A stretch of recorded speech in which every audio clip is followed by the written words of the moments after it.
Happy Saturday. Come on in. This is our first book chat of 2025. Hello, hello, hello. Welcome. Oh my gosh, you guys are coming right on in. Everyone is excited to see Kennedy Ryan. Hello, Victoria. We can't wait to have you next month for Harlem Rhapsody. Oh, I see Kennedy's here. Let me tell you, we needed this because January had us in a chokehold.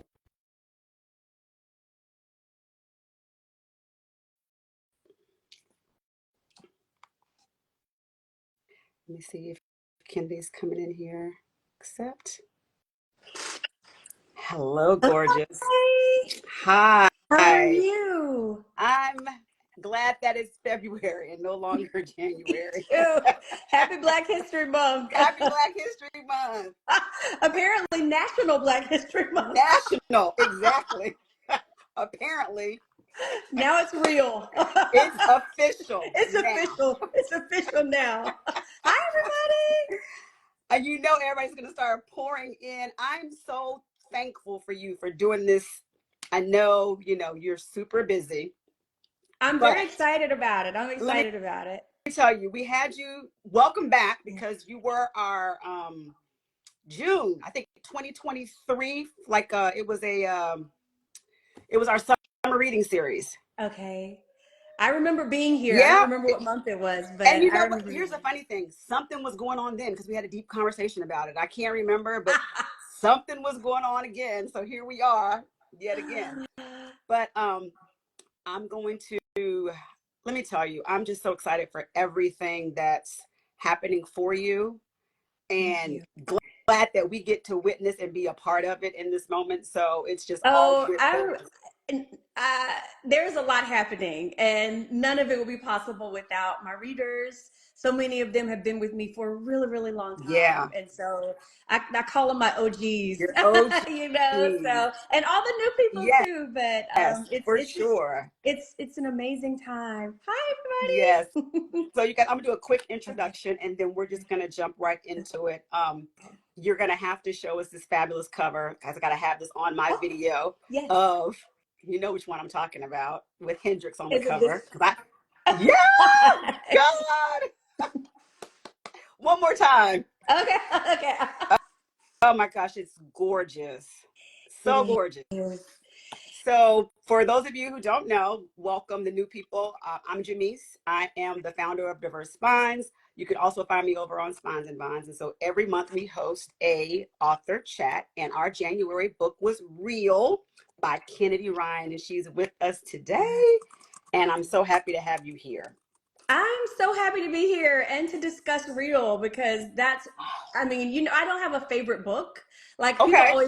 people always ask me, what's your favorite book? And I'm like, I don't have a favorite book, but Real is definitely one of my favorite books I've ever written. And when people ask me, like, obviously the Skyland series is already being adapted for television, but when people ask me, which book do you want most to see on screen? I always say Real. Okay. Always say So Real. let's That's talk real about that. superlative. So, okay, Okay. let's talk about Real and why it's your favorite. You Mm-hmm. said because it's the first book. And What'd you say? you said why is it your favorite? Is the one you want to see come to screen? Right. I said I don't have a favorite, Okay. but I said that when people ask me which book of yours do you most want to see on screen, I always say Real. I Okay. always say Real. Well, Yeah. let's talk about that. Who do we want in our characters? I You mean, know, I I always see, and I guess, I feel like this is almost a cliched response now because everybody loves him so much. But I always see, and I had on my Pinterest and my mood board, I had Aldous Hodge. oh, Aldous Hodge. oh my That's who I God. had as my canon. I've had Michael B. Jordan like in the early phase, but as I started writing, I think I came down to Aldous a little bit more. I don't know if you guys know Laura Harrier, I think that's how you pronounce her name. Hmm. She's one of my Neevas. And there's a new actress named Sophie. I can't remember her last name, but she is in Baby Girl with Nicole Kidman. Yes, And I keep. and Oh. she is fantastic. And she has this ingenue energy that Uh-huh. I think Neevah has. And so when I saw Baby Girl by myself, because nobody would go see it with me, I saw Baby Girl maybe 3 weeks ago, 2 weeks ago. And as soon as she came on, her first name is Sophie. I'm pretty sure she's British. Uh-huh. Can't remember her last name, but she just has so much Neevah energy. So Okay. she's fantastic. Yeah, Yeah. the canon character, you got that hands down. Hands down. Yeah. So in this story, we go past and present, right? Mm. And I want to know what drew you to telling the story in a dual timeline format.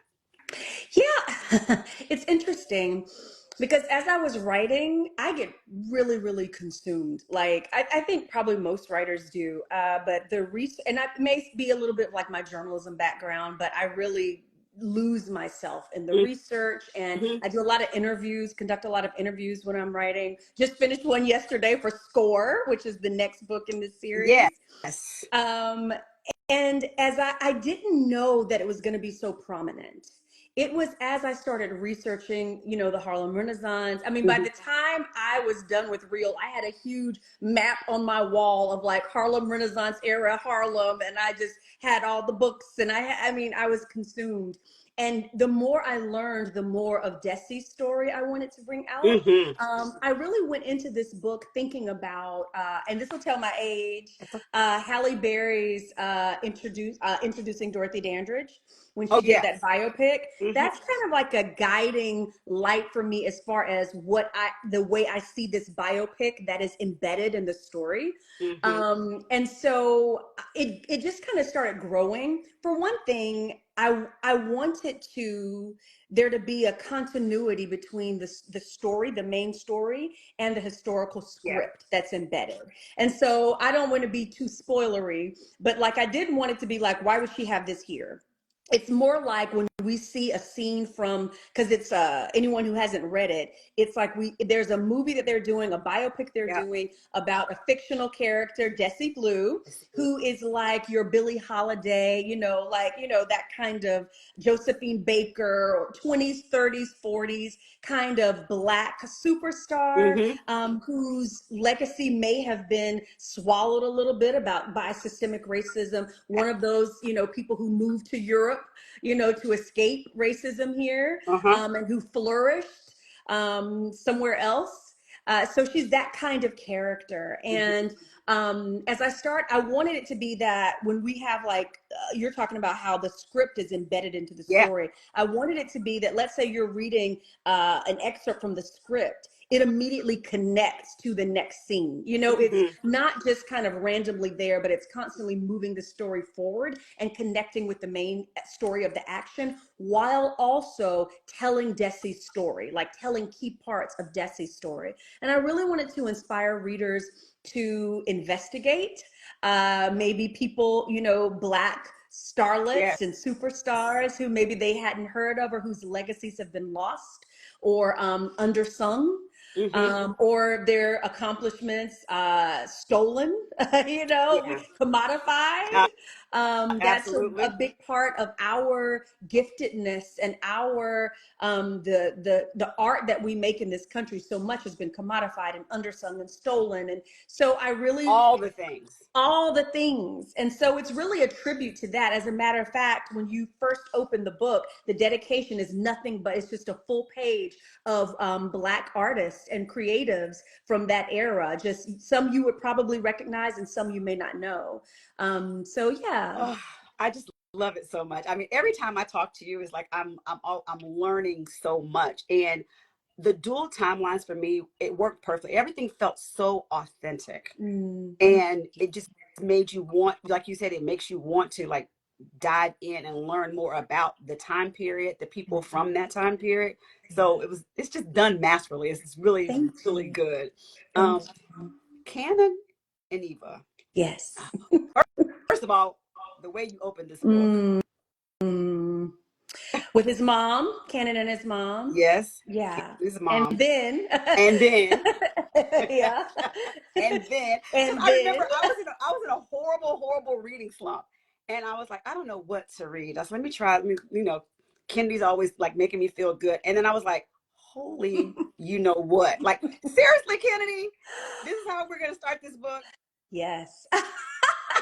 You know, I knew that I wanted to start with, and I, like I said, I don't want to be super spoilery if someone hasn't read it yet, but I knew I wanted to start with Cannon and his mom because she's such an overarching influence over his entire life Yes. and subsequently over the entire book, Mm-hmm. you know? And I noticed that I do that a lot, where there's someone who has been an influence in their lives, and it's like that person, even though they're gone, is so Yes. present. Like in Before I Before I Let Let Go. Go, it's Yep. the aunt, you know, and This Could Be Us, it's Soledad's Yes. mother, you know, and in this, and I think it's just paying tribute to Yes. ancestors and Yes. recognizing how people in our lives have, you know, with their wisdom have influenced us and shaped us. And I wasn't doing it on purpose, but I was like, what? This is like the fourth, fifth time I'm seeing this in my work. So yeah, yeah. Yeah. So let's talk about Canon. Okay. Oh my gosh.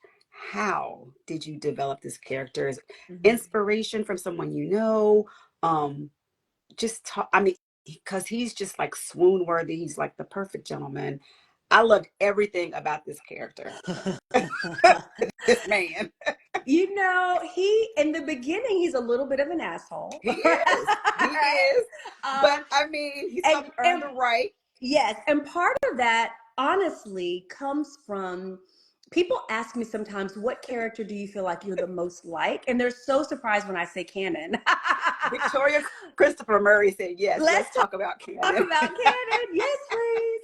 And Cannon he's obsessed with his craft. Yes. You know, he loses himself in his work, which is me. You know, that's just exactly like me. And part of how I worked to create Cannon's character, it's very intense. Like, and everything around his industry, I didn't know anything about filmmaking.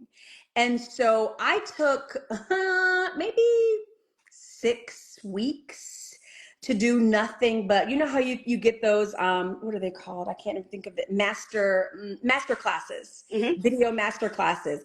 I signed up for that and I Oh, took wow. about 6 weeks of master classes from directors and cinematographers and actors and screenwriters, and I just blocked out that much time just to learn about filmmaking, because Canon is so, and I know that sounds extreme, No, I mean, I'm but like, wow. and because Canon is so obsessed, it seemed to me that the jargon would have to be there. Mm-hmm. Like when he's talking about his craft, he's talking about it intimately, Mm-hmm. and I didn't have that knowledge, and so I blocked off a big chunk of time just to start learning, and I just took these master classes, and it really shaped my understanding of lighting, you know, so I was Yes. able to talk about lighting. I was able to talk about, and a lot of people would message me like, are you in the industry? And I'm like, no, I just did a ton of research, probably too much research.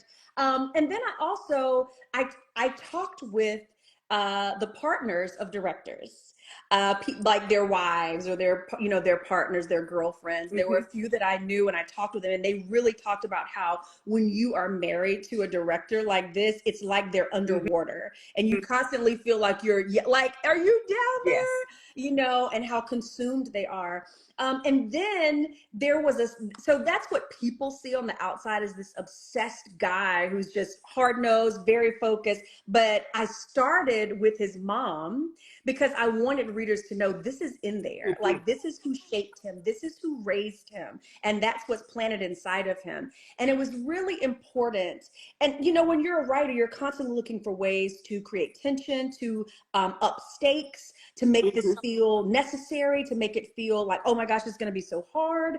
You know, and in romance, it's like, what's keeping them apart, or what makes it like these two shouldn't be together or whatever. So there's an intersection, obviously, between Cannon's, and I don't want to be too spoilery, but, you know, Cannon, the experience he has with his Yeah. mom, it really affects him and it closes him off in a lot of ways. So what better way for me to make this difficult than to make him, you know, fall in love with someone who has the same kind of risk that he had the last time he loved someone that deeply, and that, completely in a way that was completely abandoned. Mm-hmm. So that's kind of the intersection, and I And think we somebody see Kenan step said, up. spoil it. We've read it. I Okay. agree. Okay. We've read it. Sometimes people tune in I who haven't read, and so I'm know, and I always don't want to spoil to people that cognizant of haven't read it, that. but it's a book club meeting, so they Yeah. should have read the book. Yes. Okay. So that was Mhm. important to me. It's like, and Canon has, well, since we on the spoiler train, Yes. Canon has that moment when he's sitting in the hospital, like in the waiting room, and he's like, I'm made for this. I've done this before, and there's something like I already know that I can walk this hard path with Hmm. someone I love. Yeah. And that it really prepared his heart for all of the possibilities, with Neevah. And I think because it's a romance, and because that I'm going to give you a happily ever after, Yes. that's easy for us to process. But as the character, not having that certainty, and understanding the weight of the condition and the risks of the The condition, risk. for him to make that decision is like, it is love, sickness, health, Yes. life, death, very high stakes, It's very high very stakes. high stakes and just so real. I mean, Mhm. everyone in the comments is just talking about, Victoria said that's when she swooned, and someone said they actually thought you were in the filmmaking industry because, you had everything down to a T. It was like nothing was Mhm. missed. Um, let's talk about Neva, because one thing I love many things about you, but you there's so many real things, especially like as it relates to Black women and health Mhm. issues, Yes. you bring to the Mhm. forefront. And Mhm. so her having lupus, and so can you talk a little bit about, why you put that in there, Mhm. and why was it important to you, to have her and to show her Yeah. navigating and being successful, while also battling this condition. Yeah. I think I tell people that kind of one of the hallmarks of my brand that I see is Mm, seenness. And what I mean by that is I'm constantly trying to write from the margins to the center. So I love to center characters who are typically relegated to the edges of cultural narrative. And that's Black, that's brown, that's able, that's disabled, that's mm, chronically ill. And in mhm. this case, it's a Black woman who is chronically ill. And in Desi's case, also bisexual. Yes. So when I'm writing Neva, um, I know, first of all, I'm thinking about the fact that lupus is something that disproportionately Yes. affects us, Yes. you know? And one of my very good friends has lupus, and she had just, I think, run a marathon, and she's so inspiring. And she actually manages her lupus naturally, without But medication until it's absolutely necessary, which sometimes it it is. is. Yeah. And she was one of the people I interviewed when I was writing the book. So seenness was a big part of it. Is this is a condition that disproportionately affects us, and you don't see it very much in romance. You don't see chronic illness as much as you should in romance because so many people live Hmm. with it, but you definitely don't see lupus as much. And I think people, when they hear lupus, they hear a lot of times it's immediately like, the question I get a lot is this a happily ever after? Like, does this have a happy ending? Like, as soon as they hear lupus, they ask me, does it have a happy ending? And for me, I also wanted to show someone who is living with lupus Yeah. being loved Yes. unconditionally. That part. And what I mean by that, chronic illness, you want someone who's going to love you anyway. This is, especially for us as women processing it, this is a chronic illness that has physical implications. Hmm. And Neva is navigating that as a public figure who, there is a beauty standard. The physical is Yes. very important for her as an actress. And she's a triple fat threat. She's an actress, she's a singer, she's a dancer. And she really pushes herself, which becomes a physical trigger. But seeing that, one of my favorite scenes, not just in the book, but that I've ever written, is the bathtub scene. Someone just said it before you even I said it. see that. Someone I said the see that. bathtub scene. Yes. Same. Yes. The bathtub scene, because she's so self-conscious about the fact that she's lost hair and she has these rashes, and she feels like this is not sexy, this is not what I would want someone to see. Hmm. And for him to see her that way and to still physically be so drawn to her, it just, I did that to just demonstrate and also her thinking, is he staying with me out of pity, now that he knows, or, maybe he's just afraid to leave the sick girl or whatever. Hmm. And then he's like, does this feel like, Yeah. does this feel like pity to you? That kind Yeah. of thing. But it is, I really wanted, I always have people in mind when I'm writing. And I was thinking about, obviously, about Black women, about people. I was thinking a lot about women who have lupus, Hmm. who are or are navigating chronic illness. And I wanted them to see someone like them being loved Yeah. unconditionally, and to be navigating it with as much joy as she possibly could. That was very important to me. Yeah. She doesn't let it define her. Yeah, she definitely doesn't. And that's part of her hesitation in even revealing the fullness of the condition when Hmm. she's given the role, because she's like, I already know people are going to judge what I'm capable of. Hmm. So she does disclose, I have these complications, but she doesn't disclose the fullness of lupus, until later. Yeah, and the book also explores how, Black Mhm. artists, they push through obstacles Yeah. to share their gifts, Yes. right? Yes. Um, but it's kind of like they're still judged on a very high spectrum. And as it relates like into Hollywood and how representation matters, like in pretty much everything, right? Right. Can you talk a little bit about, what did you learn about that, especially like being back in with the dual timelines as it relates to now? And, Um, hmm. I mean, obviously we've made a lot of Hmm. progress, but not as much as we should have by now. And I am looking around at some of our favorite like Black shows that are being Yeah. canceled, that are a lot of there's such a weight, even because we get so little, relatively speaking, Hmm. so little, so much rides on it feels like so much rides on every bit of representation. And I think I, as a Black author, sometimes feel that it's like, oh my gosh, you've got, you're in this space, you have to get this right, you have to get this right, oh my gosh, make sure you talk about this, or we need you to represent this, and this needs to be there. And it's You're so right. funny. No, I mean, I'm not laughing at it, but you are so right. It's It like a is laundry list. it is a laundry list, and you can never satisfy Hmm. everyone, but it's so funny, and this is not quite, it's a little bit off of the question that you asked me, but I tell my white colleagues, like, I hope you appreciate the absolute privilege of just getting to sit down and talk about your love stories. Because when I'm interviewed, generally, I'm not like here, but like, generally people are asking me about race, and they're asking me about what's going on in the world, and they're asking me about diversity, and they're asking me about, it's all of these things that are layered on top of just storytelling, Yes. are layered on top of just, me telling a story about a Black woman, being loved out loud and and they're like, yes, and what about Yeah. racism? So I always tell my white colleagues, like, it's a privilege for you that you just get to talk about your Talk about book, you know? Yep.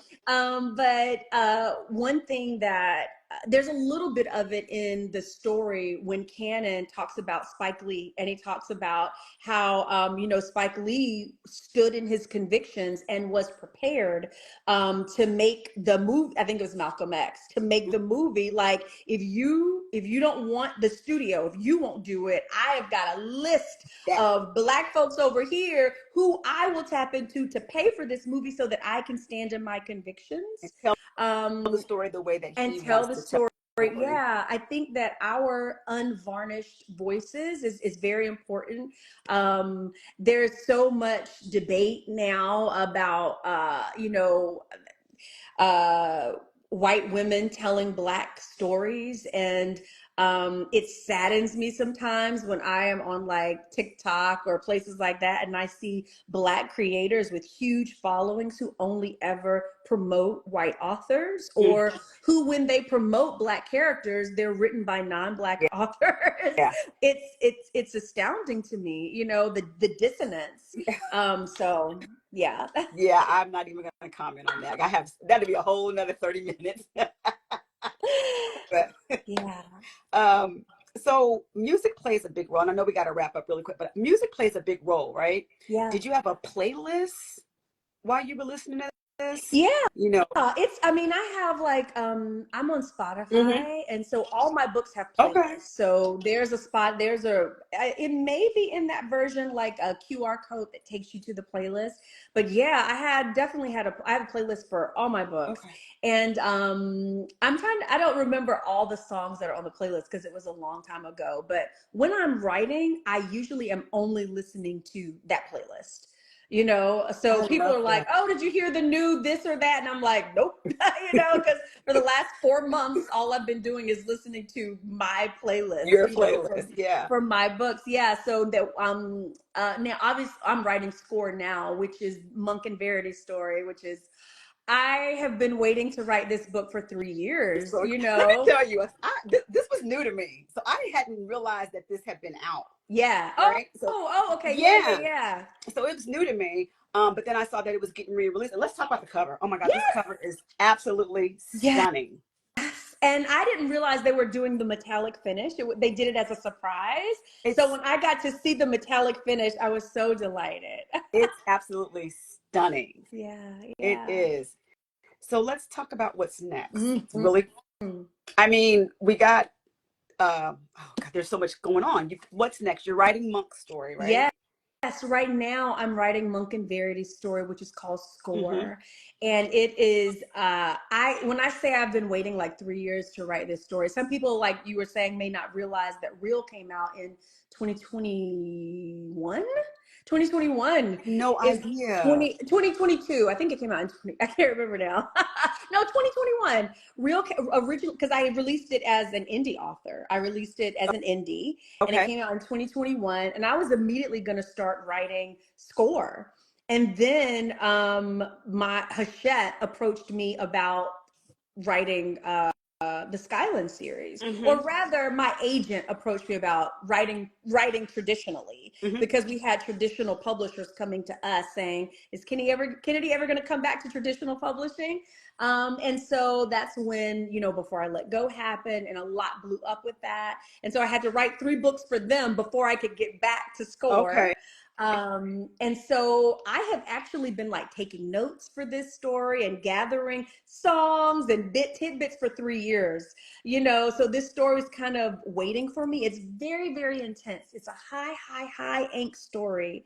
I don't think I've written a story that's this high angst since Long Shot. And I don't say that to scare people, because when people talk about my books, they're like, on a scale of 1 to Long Shot, how painful is this? Oh It gosh. doesn't involve, intimate partner violence or anything like that. But I Mhm. just mean the tension, and the stakes are really, really high. And the heroine is so layered and so complex.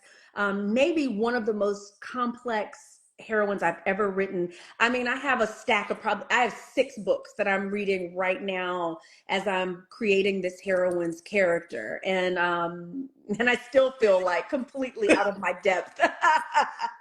So really, pardon me for not. So when you wrote Real, did you always plan for it to be a series?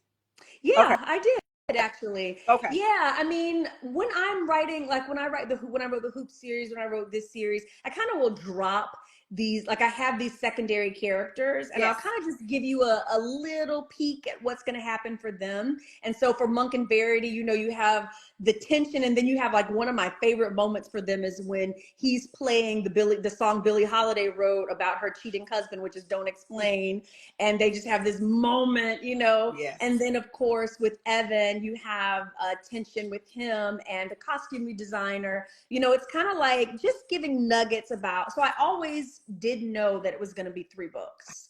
I just thought I would get to write those 3 books like successively, as opposed to one book and then the Skyland series, and then 3 years later coming back to this series. It's so amazing. I'm just sitting here like in awe at how your mind works and how it's brilliant. Like I don't know how you do it.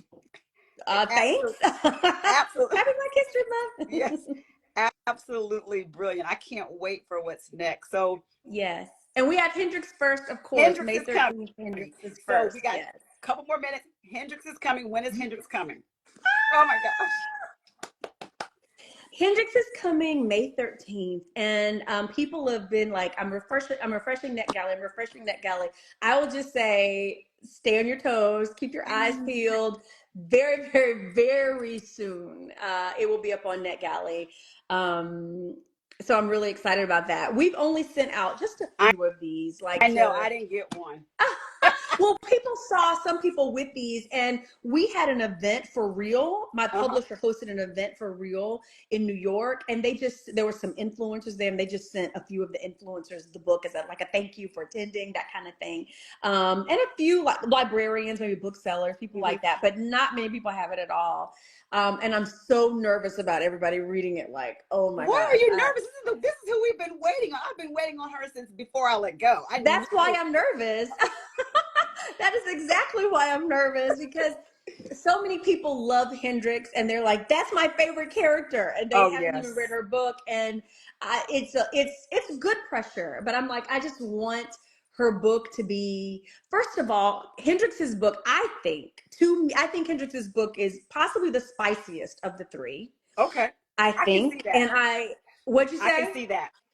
Yeah, I think it's still a slow burn, but like once it starts burning, I think it's a little bit spicier. Just a little bit spicier. Definitely spicier than Before I Let Go. A little bit spicier than This Could Be Us. I also feel like I write romantic fiction. Like that's how I think about it, is romantic fiction. Romantic Mm-hmm. fiction. And the reason I say romantic fiction is because I'm always mixing women's. It's like this hybrid of women's fiction and romance a lot of times. And I feel like, and it's still that, but I also feel like this book is very much a love story, very much like romance, like a chasing story. Like the hero, he falls first, he falls hardest. It's a pursuing Oh, I story. It's a love a chasing pursuit story. story. It is a wooing story. Yes. It's that kind of thing where he is like chasing her, and she's a plus size woman. I wanted I wanted to see a plus size woman gorgeously depicted on page, and then also outrageously loved and pursued the way he does. He's down bad for her, like just so down bad. And there's some, you don't read a Kennedy Ryan book usually without there being some issue, without there being something that I Of course. want to talk about. Yes. And part of that is because my approach to romance is that for me, I want people to enjoy it, but romance to me is a Trojan horse. And I'm always smuggling in discourse. I'm always smuggling in something that I want people to think about, to challenge, to interrogate. And I don't want to give anything away, but I will just say, I have in the author's note, I talk about how the author's note of Can't Get Enough, which of course most people haven't read yet, but I talk about how I'm one of those kind of like precious writers who believes that there's an element of the divine in my creative Mm-hmm. process. And that if I'm listening to those voices, like those whispers, I will write the thing that I'm supposed to write at the right time. And I don't know if there's ever been a book that I've written that was so fit to the times, that was Oh, so fit to what's going on right now, and so much of the discourse that's happening right now. And I'm really, really excited about it, but also expecting a lot of discourse, a lot of discussion because of bring it that. on. I love it. I love it. Absolutely. Absolutely. Yeah, yeah, Last question. yeah. When can we expect everything to hit Peacock? Like we're waiting. Oh, I'm waiting too. Well, I mean, the thing is, it takes time. Yes. And obviously it's so complicated, but this is a book that was optioned by Universal and now is in development at Peacock. And so everything is not just like, it's like Universal has to approve everything and be happy, and then Peacock has to be Yeah. approved. Like it's layers of leadership and layers of ownership and rights, and it's very complicated. It's a big old machine. And we do have developments that I really can't wait to share. People keep asking me, is it still happening? And I'm like, there's so much happening behind the scenes, but I have not been given the Yeah. green light to share the developments yet. But as it is still happening, we're working really hard. There's so much excitement at the network about it, and they're so incredibly supportive. And for some people may not know about the option on the Skyline series, but I'm working. The producers are just fantastic. It's Deborah Martin Chase, who is like a Tony Award winner, Mm-hmm. huge, a legend, the first Black woman to ever have, an overall deal with a major studio. She's amazing.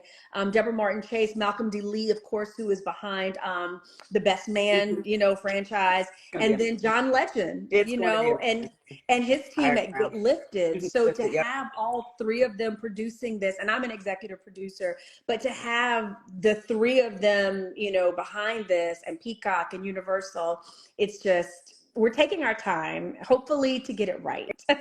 It's going to be amazing, and I cannot wait. You have so many people behind you, and you're going on tour. I hope for Can't Get Enough, Yes. because every place you've been to DC a million times, and I have yet to catch you. We haven't met in person yet. We have to. It's We have to. Yes, we met last week. I met with my team last week, and we're talking about the tour. And last time I did it, it was bananas. I did like 10 cities in mm-hmm. 14 days. It was a lot, and so I'm not going to do as many cities this year. Okay. But for the tour. So I want to make them count. And I'm like, I want to go where I know people who are reading and loving my books are concentrated, and, I can meet as many people as possible. So we are working on the tour, and I can't wait to, roll it out. So. Well, all the best with everything. I will see you. If you come any vicinity near DC, Philly, I I was will in be there. DC a I lot know last year it. Every too. time I was either out of town, I I was remember that. every single time. I remember that. I hope this year we can make it work. I hope so. Yeah. Oh, and if you go to London, I saw somebody say London, please. If you go to London, my daughter just moved there, so I may I try to want make to that go to work. London. I've actually told my UK publisher that I want to come to London this year. So we will see. I love London. It's one of my favorite cities. So, and I haven't been abroad since before the pandemic. Okay. Like I've just been home. So I really want to get out there this year. I want to go to London. And then you So I hope always so. sell out. I think one time you sold out. That's why I Yeah. couldn't get. So I got to be Yeah. quick on Yes. the draw for sure. Yes, for everybody who like, if I'm not saying I'm gonna sell Oh, out, but I am saying you that are going to sell out. I'm saying they usually sell out. So make sure you're subscribed to my mailing Mm-hmm. list, because that's where I announce it first. And a lot of times people won't see it on Instagram or Facebook or whatever. So if I want it to come right to your inbox, so everybody will know and get their ticket if they want to. So Awesome. I'm going to do that right now. Thank you so much, Kennedy. It's thank you. always a pleasure. I'm so happy for you. You guys, if you haven't read Real, make sure you get it. Pre-order, Can't Get Enough. It's in our bookshop, on Diverse Spines Bookshop. Oh, Can't Get Enough is yay. there. So pre-order there to support Diverse Spines. And can't wait. Thank you for having me. Thank you Always. guys for being here. Take care. Have a good You too. weekend. Bye-bye. Happy Black History Month. Happy Black History Month. Bye. Bye.